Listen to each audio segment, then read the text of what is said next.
Hi, my name is Nadine Domingo. I'm a health studies major and I'm completing my fieldwork at Astonish.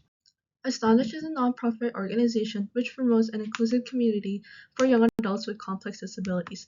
My special project focuses on art workshops to promote personal expression through art. This included a tote bag and a scrapbook workshop. I've already completed my tote bag workshop, but my scrapbook workshop is towards the end of the month. This aligned with my learning objective, which aims to improve participation in programs. I encountered a problem that materials in my tote bag workshop, like brushes, weren't accessible to members. While there would be someone helping each member, this hindered the participation of members when creating art as they wouldn't be able to hold materials. I resolved to have core members describe their design to aid, which still offer creating freedom to members.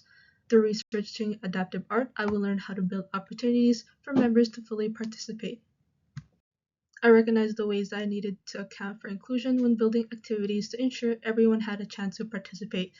Creating adaptive art activities proved difficult given my limitation, but moving forward, I need to develop my knowledge on creating adaptive tools and materials to promote inclusion in program planning.